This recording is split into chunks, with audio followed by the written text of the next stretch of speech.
episode Socratic Gamers, episode 14. Like you two. Uno, dos, tres, 14. Hello. New guest, housemate of Vish and girlfriend of myself. So we're just gonna jump right into it. So we were talking about God before the podcast. So what do you... So your question to me was, do you believe in God? And I was like, well, yes, I do. But it depends on what you mean by God. So I'd like to ask you first, what do you mean by God? Like, what, do you believe in God? Let me ask you that. Do you believe in God? Okay. In terms of the whole God thing.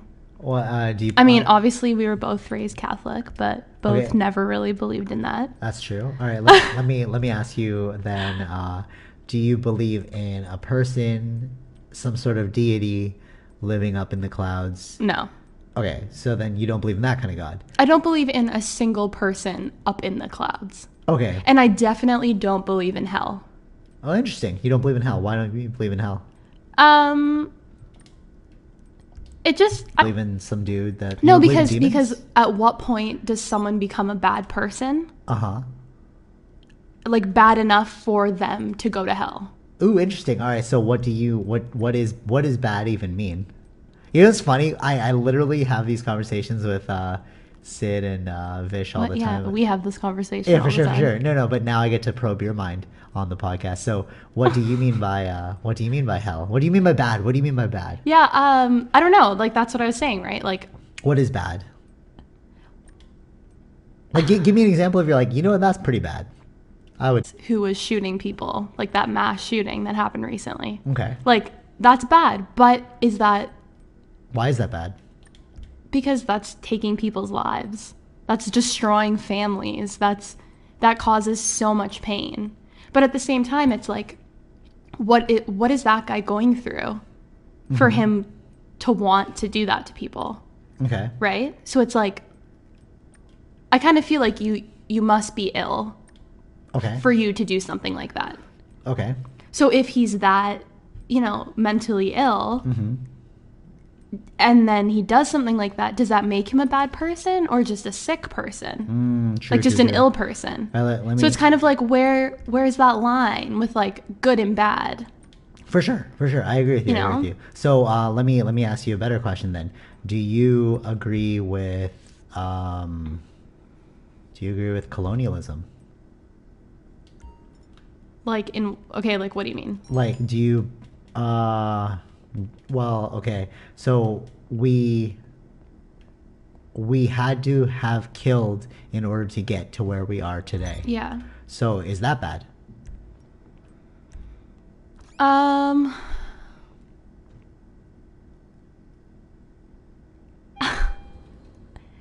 Okay, like, are you just talking about... Like, are you just trying to understand my definition of bad? Is that why you're asking me? No, because you said... Or you were just, like, switching topics? No, I never leave the topic. But, okay. But when... unless the topic has died. But, so you said that the person in Las Vegas is bad because he killed all those people. No, I didn't say that he's bad. He's not bad. I just don't know. What do you mean? Because if someone... Like, okay, my point was... So then I asked you to give me a definition of what bad was, or an example. And like, I think objectively, that person would be considered a bad person because of his actions. Okay. But I'm saying if you take a step back and you think about that. Okay. Right? Then that makes the good and bad debate a little fuzzy. So there's no real good and bad. That's what I'm saying. Like, like, the reason, like, okay, bringing it back even more, like, the reason that I don't believe in hell or heaven. Well, more specifically hell, because I just don't know where the distinction between good and bad is. Okay, yeah, I understand what you're saying. So, like, that's something that even from a young age, I just couldn't come to terms with. With the whole heaven, Jesus, God. So then you're saying whatever. That there is no good or bad. I don't know. I don't know. Well, but I think it's very hard to say what really makes a bad person. Okay. And all I'm saying is that's why hell didn't make sense to me. Okay, yeah. Because like where are the lines, right? Yeah. Like that. I'm not saying like maybe there's no good people, maybe there's no bad people. It's just in terms of this whole God discussion, I couldn't wrap my head around hell because of that. Okay, so then what you're essentially saying is that there is no good or bad because it's all about intention. So it's like, I don't know. Well, not even intention. Okay. Because so that mindset, man intended to kill those people. Right, mindset. Mindset. So what's the differentiator? Well, like, because I don't think mindset has to do with having a mental illness. Okay, so you think that's that not he has a mental mindset. illness. So then would you say that everyone in the army right now fighting for freedom, quote unquote, has a mental illness? Is that what you're distinguishing as? No, I don't know. I mean, I don't know those people, and I'm not a doctor. Like, I can't make that call, but I think, and also the reasons that they're out there are different, right? What do you mean? That's what I'm saying. That's why it boils down to intention.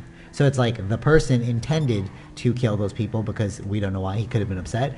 Or you can kill people. Could have been upset. Could have been upset. So casual. Or well, I'm just observing it as like a math problem. I'm not like trying to... You're not attaching. Okay. No, I'm not attaching to it. So he could have been upset. Or if you look at it from the perspective of the soldier who's just doing their duty or fighting for freedom. So like at the end of the day, death is death, killing is killing. It's about your choice of why you kill, your intention. That's why I said it was your intention. Would you agree? I guess part of it, yeah. Okay, what's the other part then? Like, I don't know. I just think that, I don't know. Let's just move on. This is just like a difficult, it's like it's so dimensional. Yeah, and like we just like so that's why I boil it down to intention. So it's like, but are you including like mental illnesses in intention? No. Well, it's all a mental illness. Anything that all life is a form of pathology. I used to say like psychoses, but like that's not the right word. It's more of a pathology. It's like what you think creates your action, right? So it's like maybe the person didn't actually have a mental illness. Maybe he was doing it because he believed that we were a highly capitalist society because it was done at a concert in Las Vegas, right? Yeah. Both very highly materialistic things, right? So maybe he was fighting against materialism, capitalism. We don't know. Yeah, maybe, right? But I mean... And in that case, it's like you're fighting against the same things that you believe in as the soldier. Well, actually, it's actually better than the soldier because the soldier might not even believe in it. I don't really want to speak for soldiers. I think that's like a really difficult topic. And soldiers? Yeah, and I just don't have any experience with them or their mindset. Like, the only thing I can talk about is my feelings towards being a good or bad person. Okay. Right? And that's the only thing I can speak for. I don't want to talk about soldiers and what they might be feeling or mental illnesses because I feel like I have no experience with that. So it's a disservice Agreed. to talk about that. All of those things ultimately come down to perspective. That's why I said it was like perspective. It's like your perspective is it's evil, so you wouldn't do it. From their perspective, it's not evil, so they would do it. Okay. Next topic. All right. How do you feel about... because we're doing like drug supplies right now. Oh my god. How do you feel about this upcoming cannabinoid legalization? The new. I guess I'm curious to see what happens. Mm-hmm. Ultimately. Okay, no, finish it out, sorry. Adults should be allowed to do as they please with their own body. So I do think that it should be legal. Okay. But I'm curious to see exactly how they're going to regulate it, especially in terms of driving. Like you can test for alcohol, but that's true. Can you test for weed? I don't know. No, I don't think so. So that's going to be kind of interesting to see. Yeah. And I don't know. Yeah, I'm kind of curious to see like how it works, and I don't know. Like, will you be allowed to like smoke weed in restaurants? Like you can drink in restaurants. Like, do they need like and are they going to start doing like desserts like weed brownies? You never know. Because they serve alcohol, right? That's true. So I don't know.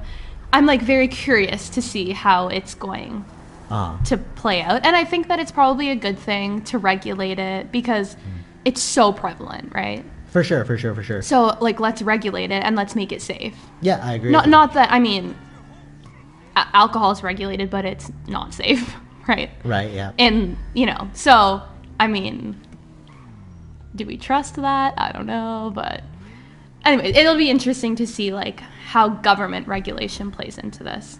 For sure. You know, changes the game.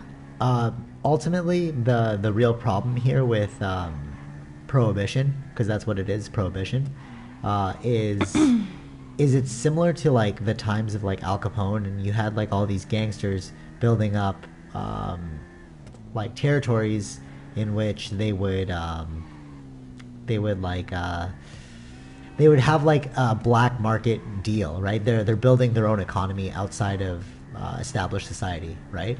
So like that allows for more death, you know, but like if you legalize it, it creates a more even playing field from which people, like the average consumer, can make a living or enjoy off of, right? Because like the only reason why these gangsters, quote unquote, are like so negative is because it's illegal. As soon as you decriminalize something or like make it legal, then like who's going to jail? Who needs like a limited supply? It's like there'll be like millions of like pot dealers. You know, you're not fighting for territory anymore. Whereas Wait, like before, what do you mean there's going to be millions of pot dealers? It's going to be like LCBO, right? Yeah. So it's like before you had like Al Capone, who would be the only one. So when you have a limited supply, you create higher demand, right? Because there's only, so then, Which is the case now. which is the case, okay. yeah. So then if you have more supply, you create, like you regulate the demand, right? But what people profit off of is who's the supplier. So Al Capone, in order to make the most money, because there was no government stepping in, he would kill off all of his competitors, right? Okay. And that creates that creates more death, right? But as soon as you legalize it and then you offer up the ability for average Joe to open up their own weed store, then Yeah, it's but like, I don't think well, that's why what would they're you go doing. to? They're not legalizing it?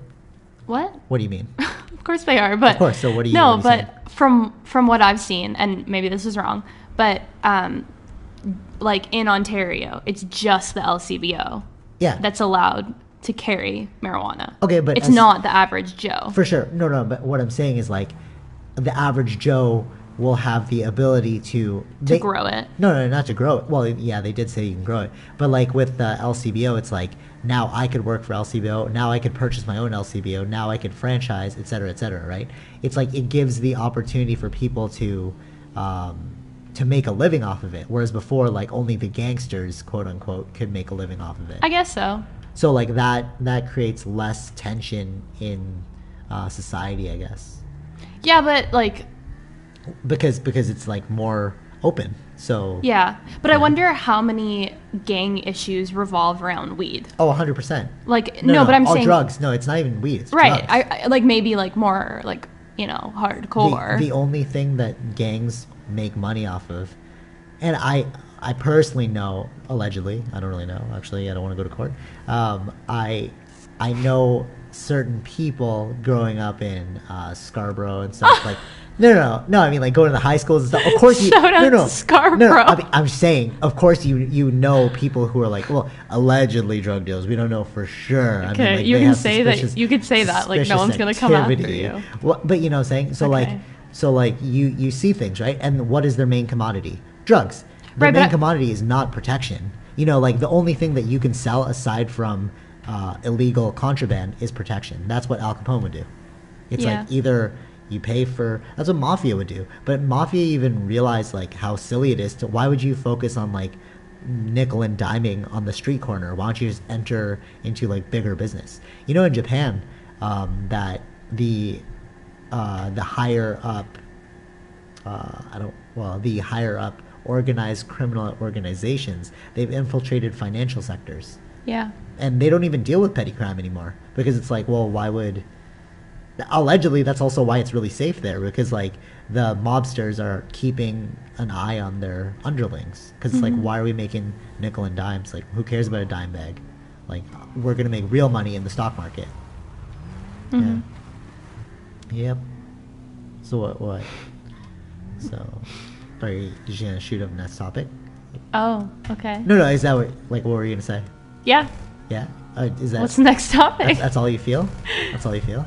Yeah, I'm just curious. Oh, okay, because it kind of looked like you were like thinking about something, so I was like, I don't know if you want to jump in there, or... No, I'm like, should I bring up another topic? What should I say? Just say whatever you want, whatever comes to mind. These aren't really pre-programmed conversations. I know. It's usually just what we're thinking at the time. And usually one topic spawns into the next topic. Oh. But if you'd like me to generate a new topic, tell me about health. Because you're studying. Tell you about health? Yeah. So broad. Explain the ketogenic diet from your perspective to me, because I know that you're really into that because of your studies now. So I'm currently studying nutrition. Just started, really. Okay. About a month ago. But something that I've been looking into recently and have been interested in is the ketogenic diet. Okay, why? So basically what that is, it's like a high fat diet, low carbohydrate diet. And the reason that I'm interested in it is because after learning a bit more about carbohydrates, so basically carbohydrates are a wide range of foods. So they're baked goods, they're all types of vegetables, they're fruits. So if it's not a fat or a protein, it's a carbohydrate. Okay. So it's really a huge range of foods that that most people consume, all the time. But the problem with carbohydrates is that it gets broken down into glucose in the body. And glucose is what our cells are fueled by. So essentially our brain runs on glucose. Okay. Which is fine. And also, so if we are consuming a lot of carbohydrates also get stored as fat in the body, which creates weight gain. Okay. Which is not something I'm concerned about right now, but still, it's interesting that that's a result of carbohydrates. And also carbohydrates, so again, it breaks down into sugar. So all carbohydrates, all of those things I mentioned, become sugar in the body. And sugar leads to a lot of inflammation in the body. Okay. It's been linked to Alzheimer's, definitely type 2 diabetes. In fact, a huge range of health issues, which is something I'm concerned about. Sugar? No, we don't need sugar. So another thing, something that I think is really interesting is we looked at the 3 macronutrients, which are proteins, fats, and carbs. Okay. And there are essential amino acids, which are proteins, which means that they're amino acids that the body doesn't make. Okay. So we need to get them from food. So there's some that are essential, which means to have a healthy diet, we need to be consuming protein. Okay. And then there's essential fatty acids as well, which means that we need to be consuming fat in order to get these fatty acids in our body. Okay. Because they have an essential role in the body. But there's no essential carbohydrates. Okay. So I find that really interesting, that you need protein to survive and thrive, and you need fats, but you don't need carbohydrates. At all? No. Oh, okay, that's interesting. Not that I know of. You don't need carbs? But I mean, essentially everything's got a carb, right? What do you mean? Like lettuce has got carbs. Yeah, so vegetables are carbohydrates, and you do. So obviously you need vegetables. Are we saying refined carbohydrates? No, even especially refined carbohydrates. But I think vegetables are very important to eat. But vegetables, so I'm not really vegetables. I'm not really talking about, because vegetables you do need, because they have vitamins and minerals within vegetables that you do need. Okay. Yeah. To maintain a healthy diet. So I'm talking more about. So that's a different reason. that you need them. But in terms of carbohydrates as a whole, and especially refined carbohydrates, so all carbohydrates that aren't fruits and vegetables, you don't need. Okay. Like bread, you don't need bread. Oh, really? Which I think everyone kind of knows now. It's kind of interesting that like the first we call this the first food group, the food pyramid. Yeah. The first one we were taught in school was like you need Grains. Grains is number one, then it's like vegetables, then it's like meat and stuff, and then like, so they are changing that. Okay, so then why was it incorrect in the first place? So I think it's really important to look at, with things like that, you have to look at where the funding's coming from. Okay. And the funding is coming from large corporations who have a monopoly over the food market, right? Okay. So they're getting, that's like dairy farmers, because dairy is also a food group. Exactly. Yeah, and exactly. It doesn't need to be a food group. So then are you suggesting we should trust nothing that we see? No, I'm just saying it's very important to think critically about what you see. So when you see something that's put out by anyone, or any corporation really. No, just, anyone in general. Just always look at, like, where is this coming from? And read the studies. And try to understand what the motivation is for writing that. That's like, is this person paid by the dairy farmers of Canada? Yeah, I see. Like, that's very important to look at because money rules, right? So sure. It's important to look at that stuff. Have you ever heard of Ron Wiseman? I can't remember his name, but he was the guy that does like he does like farm, like he does like sustainability on like suburban grass. It's like he'll create gardens. It's like the hood garden guy. Is it Ron Fedley, whatever. Yeah, Ron Finley. I think that's what it is. Yeah, it is. Yeah. Ron Finley. Yeah, I learned about this in my undergrad.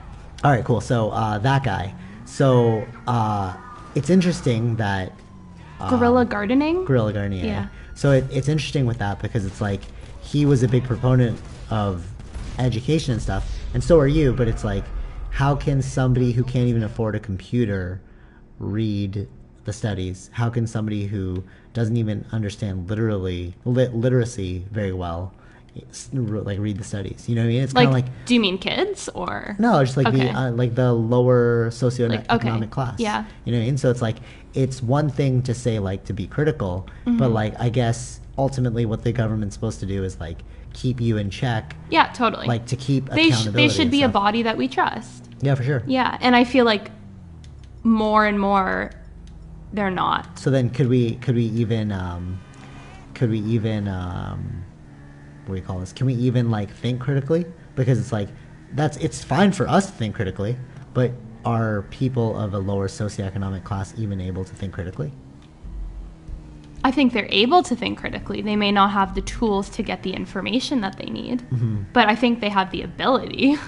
So then I think it starts with just questioning, right? For sure. And there's definitely lots of library books and things that you could check out, read up on, and sort of just form your own opinion. And if it's something to do with science, then read a bunch of books about it. For sure. So agreed. Yeah, libraries. Like free. Everyone has access to the library. But that's a free resource. For sure. What about cost? What about cost for, like, let's say they read it in the library and like, oh, you should actually be eating this, and it's like, ooh, but bananas is $2 for a small. Of course, and this is I think this is a huge barrier, and it's actually something that I'm really passionate about.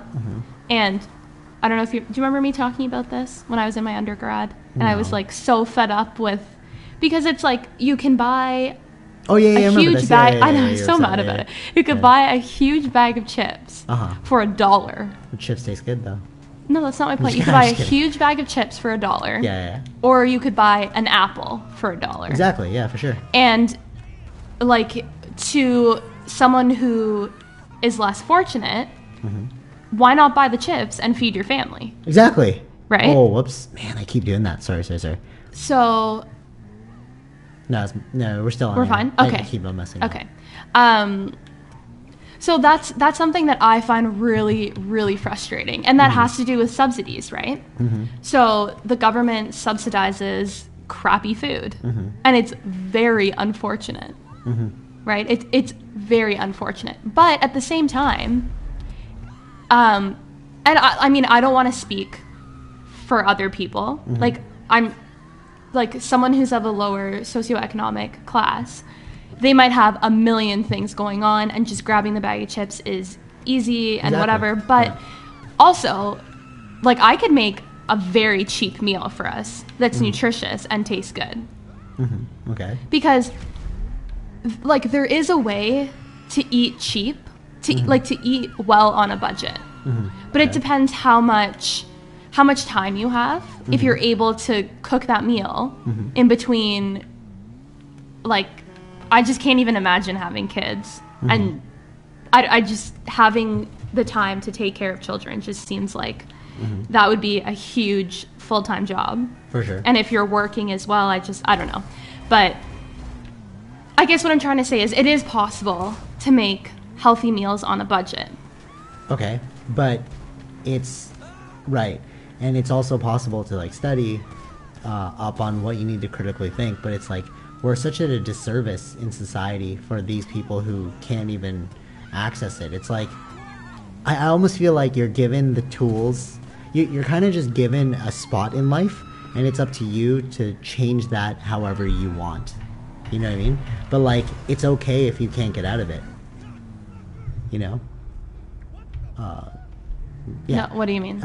Because, like, so, like, although we can, like, I've kind of given up on like judging. No, I'm not saying I'm judging, but, like, I've kind of given up on, like, I mean, I'm not saying that you're judging, but I've kind of given up on, like, trying to alleviate or, like, prescribe anything except for what I can do, because, like, I kind of feel like that anything that I would recommend, it's up to the person and their environment to have those things done. So it's like, yes, like, you suggested critically thinking and studying up on that, right? And, like, that was your propensity, because, like, you were like, oh, okay, like, let me find out for myself, right? But what if that's not even an option in your head? You know, you're not even thinking, oh, maybe I'm not even eating correctly. Right, but, you know? But I'm not even talking about those people. Like, if you don't care about what you're eating, then, like, for okay. Sure, yeah. No, totally. But it's like, like, I have no problem with you if you don't care about that. But I'm saying for the people who do care. Yeah, no, totally, right? totally. But it's like they're also in like a less than favorable situation. Right. Know? I mean, I don't want to speak for them, and I don't know what that feels like. I don't know that situation. Like, maybe they just don't even have the time to even think about what they're eating. Or yeah, totally. Or even and that's fine. Or even but I feel like that's where the government should be playing a role. For sure. But unfortunately, we live in a society, or like a it is unfortunate. It's unfortunate, and it's sad, because I think that the government should be doing a better job for sure. of especially food. Like, I feel like the things that I'm learning in school right now would be so beneficial to teach in elementary schools to kids. Actually, that makes, you know what? All right, so this brings up another topic. So, like, I actually agree with what you're saying, because, like, now that we've spoken about it, it's like, what are the basic necessities for being human? Food, water, shelter. Yeah. Right? So, like, so basically what my predicament is we were talking about this before with, like, vision stuff. It's like, can you do something altruistically, right? And like from that perspective, it's like, on the hierarchy of needs, like Maslow's hierarchy of needs, it's like at the base of it, it's like food, water, shelter, and then self-actualizations at the end. So I feel like when you focus on things that you want to be altruistic about, like food, water, shelter wise, like, it's a great calling, you know, that is something worthy of being altruistic about, you know. But we have, like, different things in society that we're, like, spending money on that we don't actually think, that I actually don't think are even worthwhile, you know. It's like, yeah, sure, like, education for kids, blah, blah, blah, and, like, after school play programs and stuff, but, like, what the government should be subsidizing is, like, food, water, shelter. Those are the real basic necessities. Who cares if you're having fun? You just give a kid a piece of paper. Or I remember when I got like a box, and then I would just play with the box, and I was like, oh man, this is so sick. You know what I mean? It's like, it's up to the individual, but what you can't substitute is food, water, shelter. Yeah, isn't it funny to think about childhood without technology? Well, I grew up in it, so I don't No, I didn't. I did. No, not when we were kids. No, 100%. No technology. Right, yeah, that's what I said. Oh, I see. Well, Yeah. I misunderstood. No, I said, isn't it... Wait, did I say that wrong? No, I thought you were saying like without technology. I'm like, but I grew up without technology. Yeah, I know. It's like, isn't it interesting to think about childhood without technology? Like Oh, how I we see, grew I up see. Yeah, of course, without yeah, technology. totally. Like Yeah. I remember like playing under tables and Yeah, pretending exactly. it was my secret lair. We have. It's like kids don't do that anymore. Yeah, it's true. They're yeah. like glued to that screen. I mean, but at the same time, like, you ever hear the VR bodysuits? No. No. So like, you put on a bodysuit, and then you can play like a VR game, and then like you get like shot, and then like you'll get tased a little bit by the bodysuit. Mm-hmm. So like, if I was a kid and I had that option, I'd be like, that's pretty sweet. Like, Of course, it'd be very yeah. difficult to. I mean, I'm not faulting children here. No, yeah, for sure. Like as a kid, you're just like, what's the most fun? Exactly. Right? So Like it's you're not critically thinking. Exactly. But I You're just think in the moment. Yeah. Yeah, but it's I don't know, and I guess like this right now, this is the first generation of kids For sure. who are really like from birth growing up with technology. For sure, yeah. And yeah. I really think it's going to be so fascinating to see when they become adults how that has impacted their socialization. I was telling you before that I was reading this study. It wasn't a study. It was this like this lady. She was like wrote an essay about it, and she studies like technology and communication. And she was in contact with some teachers at a school, and the teachers were saying that the kids aren't socializing as well as kids used to. Like they're socializing at a level that's that should be far beneath them. Okay. And it's because of technology. They know how to do every little thing on an iPhone, but they don't know how to interact. They don't know how to play with each other. Socialization, yeah. for Yeah, sure. just socialization as a whole. They're lacking that. And I thought that was so interesting. And I think that'll be really interesting to see when those kids become adults. And Totally. to see like how does that I don't know, because you know, on the other side, kids that grow up with all that technology are probably going to be like amazing at technology It's as kinda adults. Like, it's kind of like it's like sometimes you just got to roll with the punches, you know? It's like if we fault on it, then they're going to fall behind. But if we let them be obsessive about it, then they're going to fall behind. You know what I'm saying? So it's like, ultimately, it's all about balance. Yeah, Like, totally. how Like do I you- just wonder if like when they grow up, we'll have like a bunch more like Elon Musks Maybe. who are like super smart because they grew up with all this technology. And then what about the underprivileged kids who couldn't afford the technology? Then they're like everybody else. So I don't know. Then they're like us. So then we're just going to have like a big inequality gap even more. Maybe, or Not even monetarily, but educationally as well now. maybe. Who knows? There'll be a technology illiteracy gap.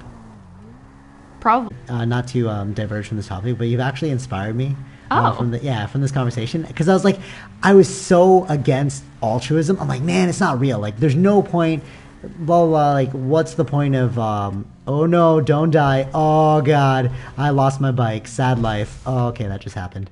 Anyways, That was cool before you died, though. Yeah, I just lost my bike. I got to pay for that again. Anyways, so Aren't you like a millionaire on this thing? no, that's fish. Oh. Okay, so you've actually inspired me in a way that's like, I figured out what the only point of I figured out a lot of things. I know. That's why you're laughing. I know. Okay, can I just explain why this is funny? Sure. So at least 3 times a day, BJ says, I figured it out. Yeah, because I had a revelation. Yeah. I figured it out. Yeah. I'm Vish can attest to this. Yeah, Vish, if you're listening, I hope you're giggling. I'm a revelatory baby. That's what I am. Anyways, so you've really inspired me and like made me realize something, and that is that the only altruistic endeavors that I actually support, that I would actually give money to, because I was like, there's a lot of like BS out there. There's like a lot of unimportant charities. But unless you're providing food, water, or shelter for someone, then it's not worth my time or effort. Yeah. But it's funny because like unwittingly, I was already like a proponent of this because of Waves for Water, that surfer thing, where like I love their philosophy. It's like live your life and do good along the way, or something like that. Yeah, that's it. So like what I like about it is that it's like it's not trying to make you go out of your comfort zone or like shame you. It's just like, just if you can help. And what is their primary offering? Water, food, water, shelter. Yeah, totally. You know what I mean?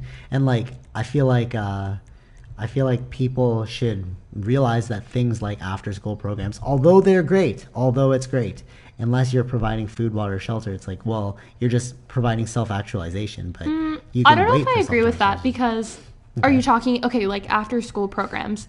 I don't mean like that. I mean like it is providing shelter because a lot of parents have to work. Okay, right? touche. If you look at it like that. But what about like I don't know, what are some charities that I don't actually believe in? Well, actually, okay, a good charity. A good example of charity. Missionaries. Do you know what a missionary is? Yeah. Okay, so that's not food, water, shelter. That's religious belief. That's self-actualization. So it's like you're actually colonializing people and putting the front as a charity. That's more like a... I guess so. It's like more like pushing your beliefs onto somebody. Yeah. I mean, I don't feel qualified to talk about this. No, it's just an opinion. I mean, like, yeah, I think I don't know, but, probably to the people who are preaching that's what they believe is most important. For sure. But what I'm saying is, like, I don't feel like anything that's outside of food, water, shelter should be focused on as a charity. I guess. As a charity. But can you fault those people if they think that is the best way to live? If they think that if God is their food, water, shelter, can you fault them? No, because it's all pathology. Like I said, it's what you believe in. So we're all pathological in some way. So me even saying food, water, shelter, well, the person will be like, well, that's such a dick move. And it's like, well, that's my pathology. I prefer to focus on things that I believe matter the most. And I don't think that things like entertainment or food or self-actualization are important at all. You know? Yeah. Inclusivity, acceptance. That's just more of like bad parent, like, no offense, but like bad, like... That's so rude. Bad, like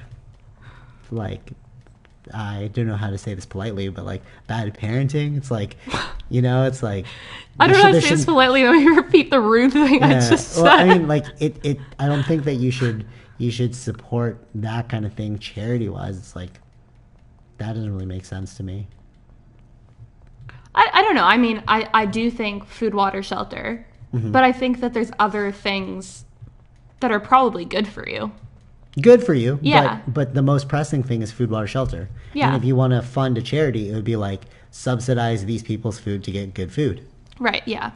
It's like, because it all starts with food, right? Yoga begins in the kitchen. And, yoga is just like life, right? So like, if we take it into account like that, it's like you can't even think properly if your food's not correct. It's actually true. Yeah, exactly. No, I know that. Yeah. If you look at like homeless people and all they're eating is like Coke all day, it's like, well, you should just get a job, homeless man. Well, it's like, yeah, I can't even think right now. Yeah. Because my blood sugar's off. I'm probably a diabetic and a homeless person. Yeah. And so it's like freaking just subsidize people's food and then they'll think more clearly. Yeah. Totally. But you know what it is? Nobody's actually... These are more like progressive thoughts, right? They're like, you're thinking outside of the box to make life better. But like conservative and libertarian, it's not progressive, right? Right, but it's I think... about staining. Oh, like to add to that, it's also like... Can I just make a quick pause? I love how all of the podcasts always somehow divert back to like government or like outlook on life. because it's all it's really about. But anyways, continue. Yeah, like where else could it go? I don't know. Well, we try to talk about movies sometimes, but oh. Yeah. Anyway, so you're saying? What was I saying? About how oppressive the government is. How what? Oppressive the government is. No, I wasn't saying that. I know, I'm just kidding. This game is so distracting. Oh yeah, well. I'm like not used to it. It's too much stimulus. That's funny because like without it's like people who like draw when they talk. I need to play a game. Really? I'm like, for sure. I wish we could just talk. Well, I mean, at the same time, but we're Socratic gamers. Exactly. That's the theme. Well, it's because, all right, so the whole premise behind Socratic gamers is this is what we did as children. We'd literally play video games, and then we just have conversations. And then I decided, like, why don't we just record this? Like, this would be so much easier, because we talk about a lot of cool stuff. Or we go on walks, too, but, I mean, we can't really record a walk. That's kind of weird. Yeah. I guess we could. We could could lapel mic ourselves, but that might be a little awkward. Yeah, that could be weird. Yeah. Okay, so anyways, I think, like, what we're talking about in terms of, like, the government should just subsidize food, water, shelter. Yes, and I feel like it's so easy for us to say that, but there are many barriers. For sure. So many barriers. All right, so let me interject. Although I say that as, like, that is the ideal, hence idealism, it's like you're holding it to the highest account, right? So it's too bad that the podcast. So earlier today we tried to stream a podcast on Twitch, but I didn't have save on. So like, we had a great conversation, but this is basically what we talked about. Like what you're about to say is like, so actually it's great because now I get to bring the topic up again. So the only way to change a government structure is to start from scratch. Yes. How are you gonna change it? So, all right, let me give you a better question.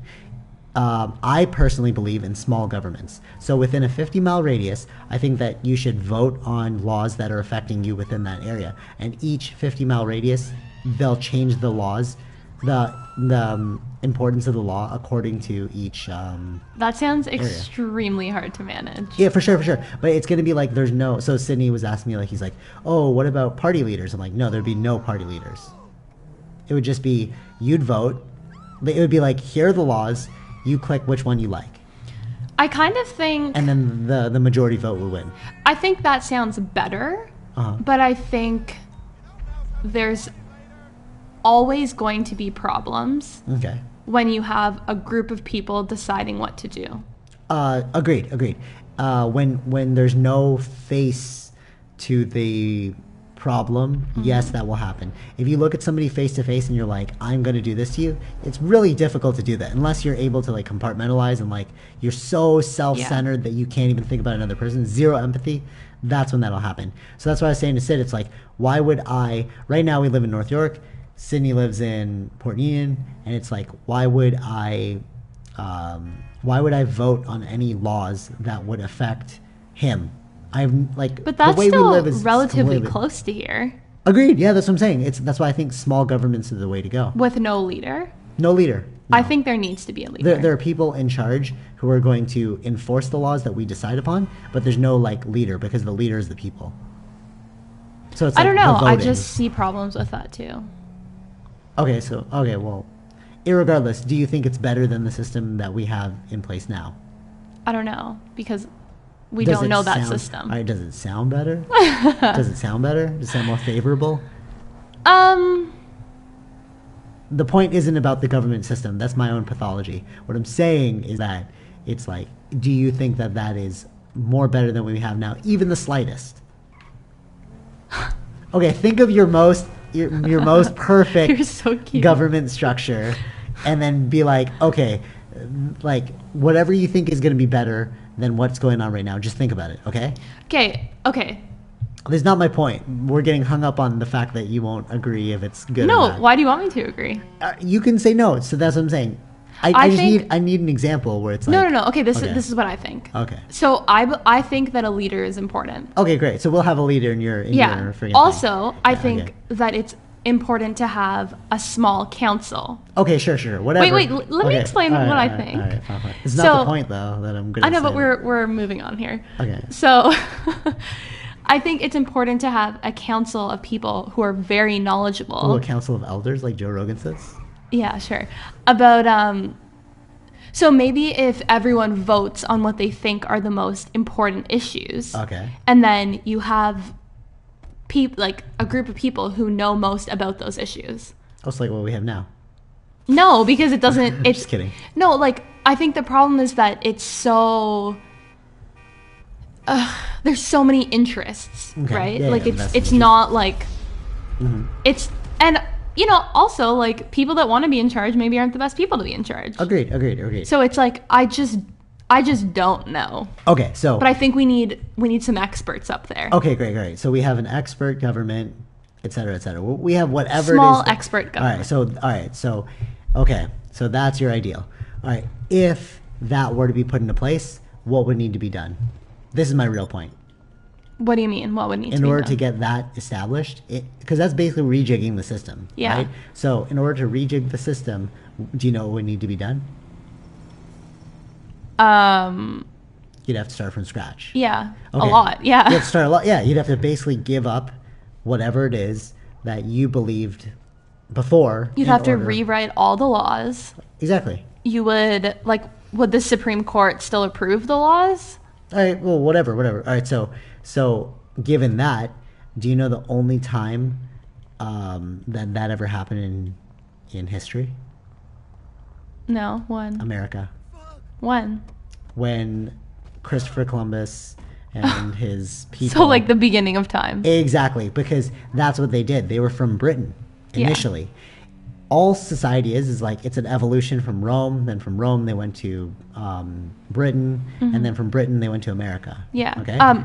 Let me just say, I just don't think that it's possible at this point to change the government system. Good. And my point is that it is impossible to change the government system.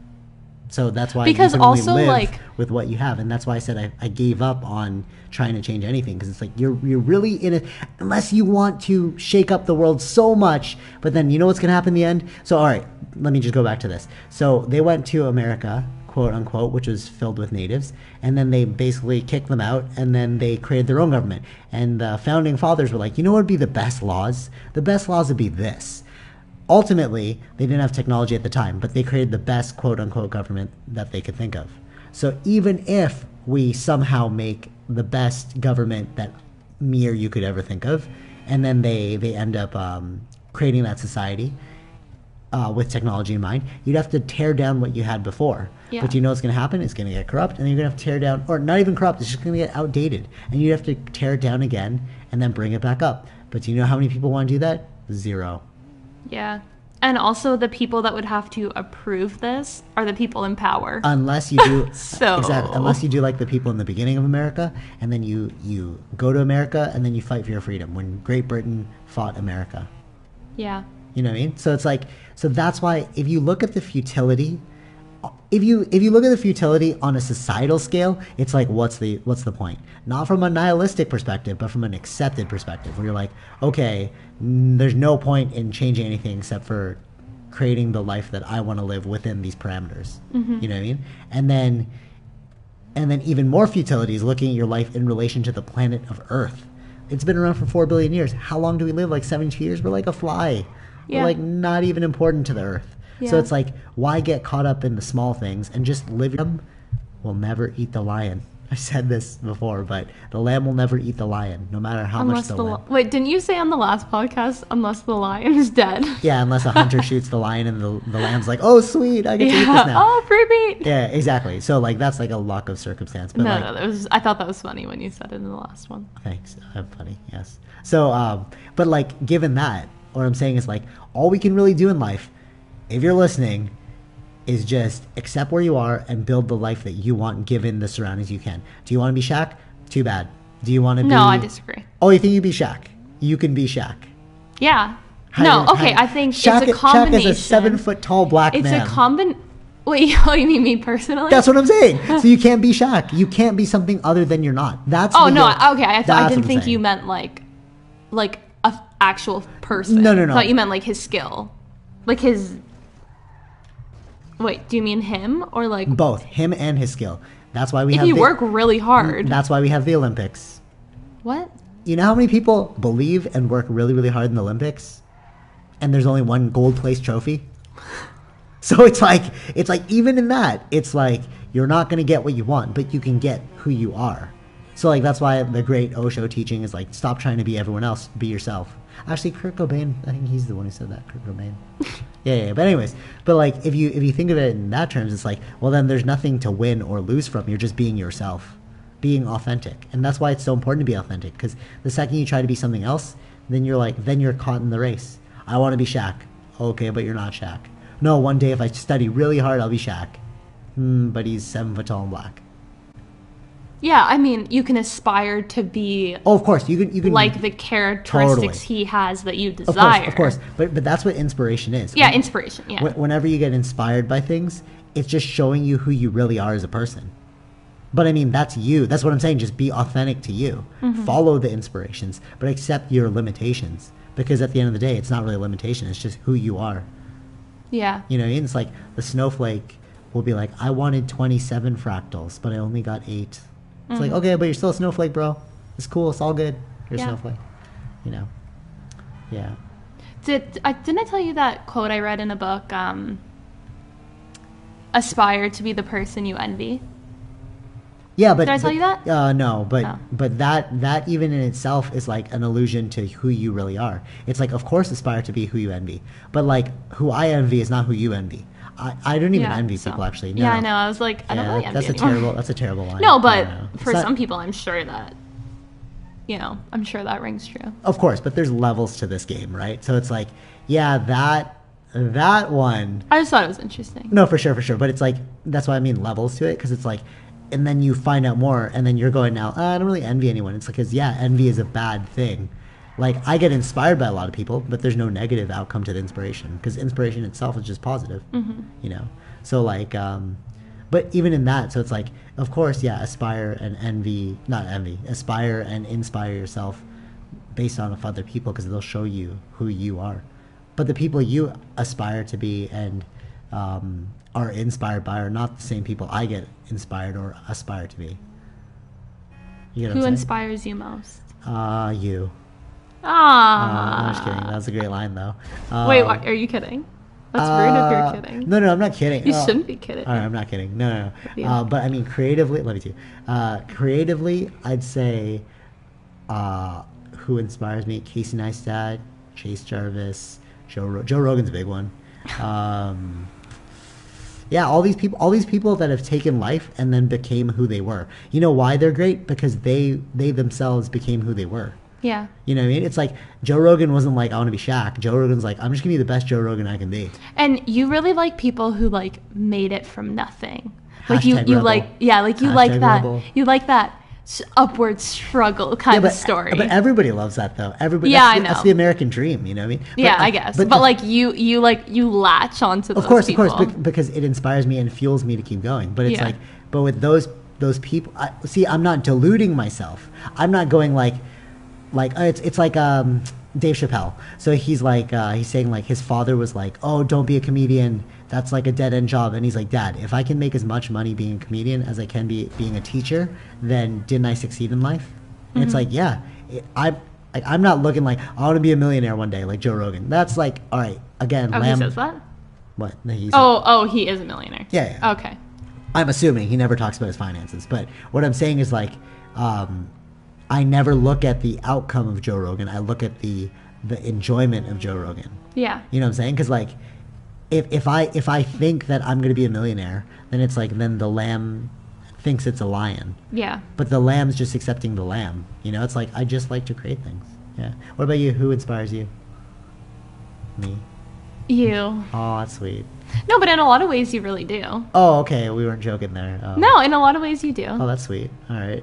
Oh, you make me feel embarrassed. Hello, listeners. He feels embarrassed. All right, give me a different one other than me, because that's weird. Why? Shouldn't I talk about how you inspire me? No, because that's so narcissistic and freaking egoic. No, it's not narcissistic if I'm saying it. I guess, but then, like, I don't like false guruism. It's like... No, okay. No. Slow your roll. I don't see you as a guru. No. I know. But that's why every time anybody says something positive, not in like a self-sabotaging way, it's like, oh man, like, thanks for teaching me that thing. I'm like, yeah, man, I just learned something really cool. Yeah. And I'm just sharing with you. But I think it's also important that you can take appreciation. Oh, I appreciate it. But no, but like that you can be like, no, that you can be like, yeah, you're welcome. What? Like, no, I think it's important that, like, I don't know, to not shy away from compliments, because you do work really hard. Yeah, but and so when people say like, wow, you know, like I really look up to you in the way. Okay, I don't want to say I look up to you because that sounds weird, but like, you actually look down on me. Okay, just very slightly. Yeah. High joke. High joke. All right. Continue. No, I think it's important to understand what you do well, and when people notice that, to be accepting and appreciative of that. So when people are like, wow, BJ, like, you really work so hard, and that's something that I want to do, like, I think it's important that you're like thank you, because you do work hard. No, you know my reply is, whenever we're like, man, you work so hard, dude, I want to work hard too. I go, no shit, dog. Now get to work. Yeah. Like, why well, I guess why are you obsessing over me working hard? You should be working hard. Why are we talking about this? Go work hard. Okay, so aggressive. No, I know, but it's just like for me, it's just that's why I don't like to hear compliments, because it's like, why are you looking at me?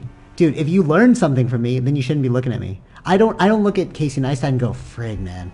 Casey Neistat, you're so awesome. God, you work so hard. I go, damn, I should be working harder. Yeah. You know what I mean? So it's like, and I think that's I'm not validating the person. I'm validating the work. Right. I don't know yeah. Casey. I don't. It's like, I don't want to chill with him. Yeah. No, you know? I think just like his work. I think like, for cool, both of us, the people that we look up to. That's why I don't like compliments, though, because it's almost like you want to chill with me, and I'm like, yeah, but I feel like dude, busy, the people we look up to, though. it's not like we look up to them as human beings, but more like qualities that they possess that we want to bring out in ourselves. Of so course, we work hard towards that. But I'm just saying, that's why I don't like to hear nice things about myself. That doesn't make sense. No, because then it humanizes me, and it's like, dude, I shouldn't be a human to you. I should be a benchmark. You know, am I working hard? Am I enjoying life? You know, you know what I'm saying? Yeah, but I think you should take the compliment too, because you do work hard. Yeah, I don't honestly. If you think I work hard, you should watch people I watch. Sometimes I'm like doing stuff, and I listen to Joe Rogan. He's like, I just worked out today. I'm like, damn, I didn't work out at all. Damn. Yeah, but you've been working for like 16 hours, like. Yeah, but it's not really work. It's like playing. But it is working. Like right now, this is technically working. We're doing a podcast. This is working. I'm just talking. That's all I'm doing. Aw. You know. All right. So, anyways, so just pulled a lady out of her car. Yeah. So, yeah. Okay. So, so who inspires you? To go back to that, yeah. And why? What is it that they hold that inspires you so? Yeah, I mean, this is kind of like a hard question. Actually, wait, sorry. We're going to go back to you. I just want to throw this in because we already ended mine, and I want to throw this back in. You know who really inspires me a lot? Comedians. In terms of outlook. Because I feel like comedians are like modern day philosophers. You know, when we talk about like philosophies and stuff, it's like they're the only ones outspoken enough to be like, hey, it's just a joke, man. They look at life objectively to make fun of life. You know, and in their looking objectively at life, they're able to analyze life in a philosophical way. Yeah. Yeah. All right. So you were saying inspiration. Who inspires you? This is like a hard question. I don't know. You just said me. So yeah. So well, I'm the only one that inspires you. Holy, freaking not. God! If you're listening to this, I should be your guru right now. Ew. Send me money. Send me money. What? No. Send you money? Because that's what gurus do. False gurus. Send me money. I'll teach you. I'll teach you about life. Okay. I admire some qualities of Sheryl Sandberg. I don't know who that is. The Lean In book. I still don't know who that is. I've told you about this. Remember? Apple girl? Facebook girl? Yeah, Facebook. Yeah. Okay, yeah. What about her? So, for people listening, Sheryl Sandberg, she wrote a book called Lean In. It's like very, very popular. You can get it on Amazon. You can get it wherever books are sold. Yeah. Okay. I just really loved her book. Like, so she got into the business world, like tech business world, years ago. She's probably in her late 40s, 50s Oh, wow. now. Okay. So she got in when she was young, and she was just like, I don't know, she really created a path for women Okay. in that space, and she just really talked about some of the things that women go through in the workplace. Ooh, that's interesting. Yeah, it was really, really fascinating. Okay. And you know what was really interesting is before I read her book, Mm-hmm. I wouldn't have considered myself a feminist. Okay. Um, What is a feminist? okay, yeah, because Maybe I'm a feminist. I think you are. But in my definition. In your eyes, yes. But again, pathologies, right? No, but your version, my version. But okay, kind of like what she kind of, because I guess the feminism that we all encounter, Mm-hmm. or that we often hear about, is radical feminism, right? Mm-hmm. And I do not agree with this. Okay. That's shaming men. Okay, yeah. Well, It's pretty negative. Yeah, exactly. And like I believe that feminism is just equality. Okay. Like it's treating people the same regardless of gender. Okay. But I guess before that, and in university and stuff, you just hear a lot about radical feminism where they're putting men down and shaming men. And that always bothered me, because why do you need to squash someone to feel good about yourself? Because there's limited resources. Right, but in like you want equality, but you think that the only way for you to get equality is to bring down men? No, that's stupid. Sure. Okay. Right? Like well, that. There's no such thing as equality, I don't believe. I don't think equality, even striving for equality, creates inequality, because it's like now you have like quotas. That's unequal. Okay, whatever. It's about Is it equity? Isn't it equity? What's the other word? Equity. Equity is like value. Right. Isn't it judging someone based on how they work and how they perform? Yeah. So that's better. Yeah, that's better. Yeah. That's not equality. Okay. Well. Okay. That's like the antithesis. No, okay. Of equality. No, it's not. Yeah, because one is socialism and one is capitalism. So in one. Okay. Hold on. Okay. Okay. Regardless. Okay. I just mean treating men and women, like putting them on the same equal playing field. Looking at them objectively. Is that what you're trying to say? Just looking at them as anyone can do anything. Yeah, no bias. Anyone can do anything, that's it. Yeah, of course, yeah. And I think that she really challenged the whole mother staying at home, watching the kids. Like, she really challenged that. The paradigm, yeah. Yeah, and just that stereotype of when you get pregnant, you have to quit your job and stay at home, raise your kids, even if that's not something you want to do. Okay. And that you can be very shamed if that's not something that you want to do. Ooh, that's interesting, yeah. Yeah, because that's just, and I think especially now, as women are taking bigger roles in the workplace, as they are learning to stand up for themselves and speak up. And that's kind of what her book's about. It's called Lean In. Okay. And it's talking about... What does lean in mean? So she kind of talks about like... So was there a titular line? Yeah, there definitely was. Okay, so then she must have explained what lean in meant. Yeah. So what is it? just like you are sort of like you deserve a place at the table. So lean into the table? Yeah, like lean in, like pull up that chair, lean in, be part of that conversation. You are there, like you, because no, sorry. No, I'm not laughing at you for that. I'm laughing at well, then she should have just called it pull up. That's like the typer. Pull-ups. So she probably went, lean in's, her marketer's probably like, lean in's probably better. Yeah. And don't call it pull up. Yeah, totally. All right, sorry, continue. That's funny. Exactly. Well, if that was the meaning behind the name, then it's like, yeah. Pull up would have made more sense, but okay. Pull-ups.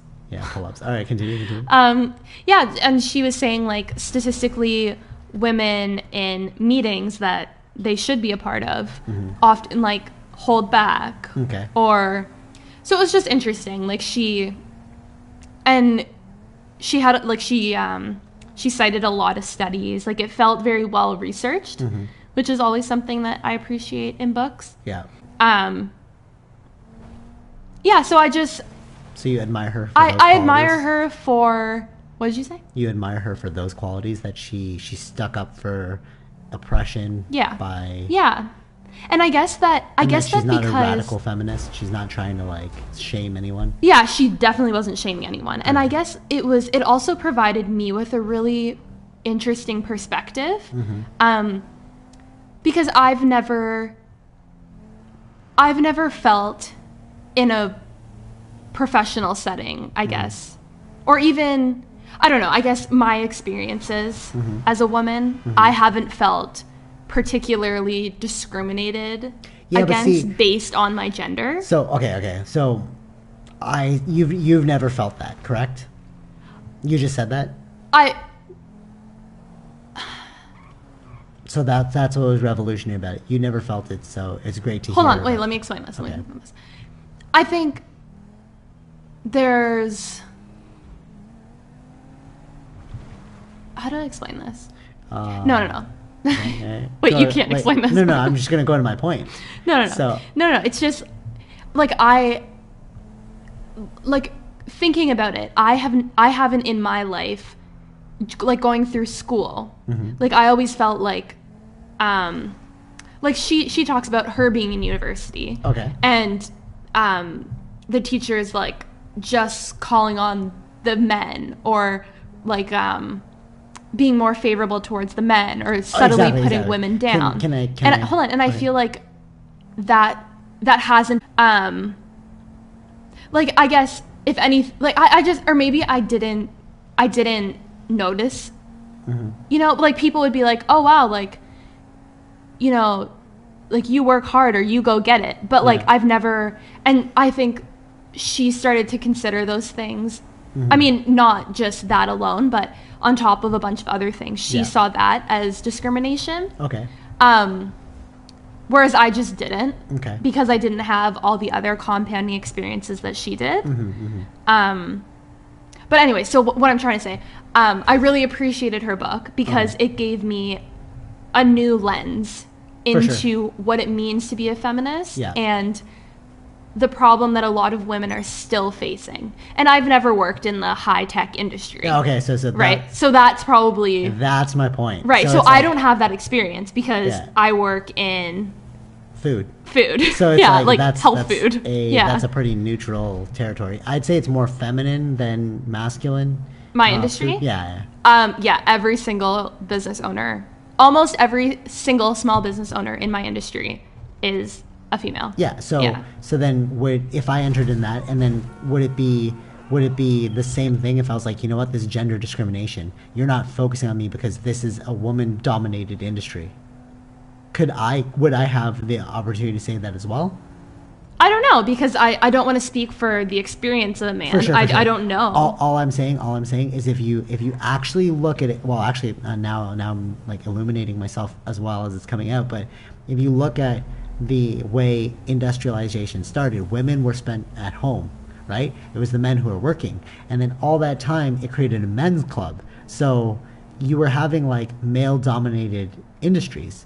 It wasn't until later that women finally entered into the field. So things like tech and stuff, it's like, of course you're going to have like women inequality because you weren't there in the beginning. If it was like, did you apologize to the table for spitting on it? Yeah, I apologize too. I was going off. So, like, let's say we have half humans. So all of a sudden, we like in a fantasy world, we have half humans where it's like half animal, half human. Okay. And then they try to enter the workforce, and then we're like, "Oh, inequality because you don't hire any half humans. You're biased towards us." It's like, yeah, man, we've been focusing first on males. Now we're focusing on women. Now we got to focus on half humans. I understand. I personally don't think that. Of course, I think really that inequality and this like whole gender like feminism thing, it's more about like if you look at just how it's been built, you're kind of subconsciously biased towards those things. Like when I was in university taking computer science in the beginning, there was like 0 women. It was too difficult. It was like, it's just not their field. No, sorry, take a sit. All right, sorry. Take a sit. I was going to say take a seat. All right. Take a step back. Sorry. It's not too difficult. You're right. No. Sorry. It wasn't too difficult. You're right. It wasn't too difficult. They're just not interested in that. I meant more so like, yeah, they weren't interested in it. It was like one of the things where like, oh, it's just not something I would want to, because like in order to do engineering, it's like very male dominated mathematics and all that stuff, and you have to like dedicate yourself. It's like wait, but hold on, I'm gonna stop you right there because this is no. All right, no. what I'm trying to say is like it's men leaned more into that industry, right? And now that women are catching up, they're saying. But you said it's like it's tough. You have to dedicate yourself. Okay, fine. I take that and back. I feel like I take that back. I'm wrong. I feel like women can do that. All right, you're right. 100%. I take that back. I was wrong. But what I'm saying is that it's a male-dominated industry. Right. And because of that, it makes it like there's going to be the subconscious bias. Of course, the university professor is going to be like, oh, like Jimmy over Jane, because like he's not thinking in his head scorecard. He's just thinking, well, let me just answer this bloody question. No, but I don't think that's the issue. It's not just that, right? It's like it's several layers. Okay. So, again, I don't have this experience, but I just found it very fascinating to read her book and learn about her experiences. No, but what I'm saying is I have had the experience of sitting through class and be like, well, there's no women in here. So it's like so that's where my bias interpretation is coming from. It's like, yeah, of course she's like writing this book about inequality because she experienced it in a male-dominated industry. It's like I'm sure the UFC women fighters are going to come out with books like, oh, women inequality. You should put on more fights with like women. Okay, like, but hold on. Yeah. As long as the book is not an attack against men and it's constructive and it's approaching these issues from a positive point of view. Oh, I'm not saying the book's wrong. That perspective. Oh, for sure. I want to know about that. 100%. I'm not saying the book's wrong. Yeah. I didn't even read the book. I know. It's wrong if I didn't You're read like the book. talking shit, and it's like, well, you haven't even read it. No. I'm not talking about the book. I'm talking about the principle behind feminism. It's like, is it really inequality, or is it just bias because of history? I think can't be one or the other. We have to make a conscious effort to catch up. Well, but as time goes on, obviously, more and more the friggin' professor's going to be like, oh, there's more women in this class. And then he's slowly going to decrease his bias. It's almost like saying we've built up habitual patterns and you're telling them to like become aware of their habitual patterns. They don't even know that they have habitual patterns. Right, but I think that's where you have to critically look at yourself and be what are my habits? Exactly. What are the 100%, patterns 100%, here? Yeah, and then that's how change is made. Yeah, that's what I'm saying. Yeah, right? yeah, for sure. And it's like you definitely are feminism. We're not radical feminists. No. But I think, honestly, almost everyone's a feminist. I think it's an unbiased opinion. I wouldn't say I'm a feminist. I just say I hold an unbiased opinion. It's just like no. How can you have an unbiased opinion? All right, you're right. Pathology, blah blah blah. Yes, of course, yes. Habitual patterns. Yes, you're right. Yes. But what I'm saying is, I'm trying to take an objective observing approach to this, and it's like objectively, like every time we talk about things, I'm not putting any subjective well, I guess I am. Of course you are. Of course I am. But I'm trying my best to keep it as mathematical as possible, because to me, if you look at it like mathematics is unbiased. It's like either it's yes or no. You can't get half answers. All those teachers giving like half marks for like almost getting the answer right. It's like, okay, good luck telling that to the astronaut who's going to fly out into space and then gets the rocket blown up because your mathematics wrong. No. I'm saying, but if you look at life mathematically, then you're objective. No, you're not. Nobody is objective. You can try to be objective. Right. Yeah. You can make a conscious effort to be objective. Yeah. But still, all of your experiences make you who you are. Of course, they're subjective. And they are subjective. Pathology, yeah. So you can never have a truly objective opinion. Agreed, because it's perspective. Yeah. But that's why I'm saying it's like, that's why I choose not to, like, involve myself in any, like we have this thing right now, meditation for the next generation, right? And it's like, it's all about pushing meditation for the next generation because it makes you more aware and stuff. Mm-hmm. I only do that because I personally think meditation's great. And if you accept us into the school and then we could show you the program, then that's great. But like, I'm not being an activist about it. Like, I'm not protesting that people should learn meditation in order to awaken themselves and become more consciously aware of their habits, you know? But that's objective. That's mathematical. It's like, I'm only focusing on myself, you know? Yeah. It's a good rant about how pathology is a big thing in society. You want to wrap this up? Yeah. All right, have cool. a presentation tomorrow. Okay. Oh. Good luck on the presentation tomorrow. Thanks. So I like to ask final thoughts. If I just started doing this because it makes me laugh every time I ask, what's your final thought? It's like so silly. If you were going to die tomorrow, what would you tell? If you could, I got it. If you were going to die tomorrow, if it was your last day, and you could say one thing or a multitude of things. You've got this one open forum at this moment to tell people what they should learn about life. What would it be from your perspective?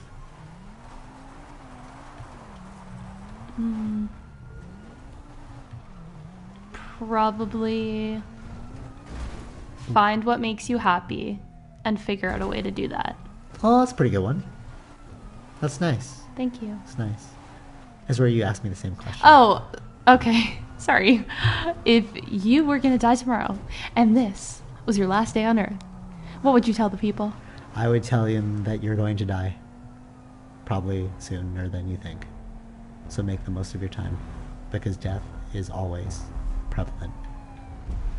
I think mine was nicer. I know, but they were attacking the same point. you know what's pretty ridiculous? If you can't objectively look at your unimportant important life, then I know it's paradoxical. You're unimportant because you're like everyone else, but you're important because you're a unique snowflake. So if you can't objectively look at your unimportantly important life, then it's like, dude, you're just afraid of something. I said it negatively. Is it really negative, or is it like how it's it is? A bit like morose. Yeah, it's a bit like gloomy. Yeah, because freaking, if you can't see the sunshine in the rain, then your life is going to be pretty rainy. Yeah, because life is about rain. So you gotta see the sunshine in the cloud. But all right, thanks for listening. All right, how's it going? All right, you think you'll ever come back? Well, I live here, so probably. All right, cool. I'm sure that was a great podcast. Till next time, remember that you're dying. And subscribe. Like, subscribe. Do we say that? Patreon. I always like to just like, well, right now I'm just like being not negative. I'm being like the little, what do you call that? It's like you're being like the little devil. I just want to keep reminding people that they're going to die. Because that's so important. That's what the samurai believed in. Are you a samurai? In my mind. Anyways, alright, we're rambling now. Remember, you're going to die, and find out something you love, according to Tara. Bye-bye. Thank you. Bye. Bye.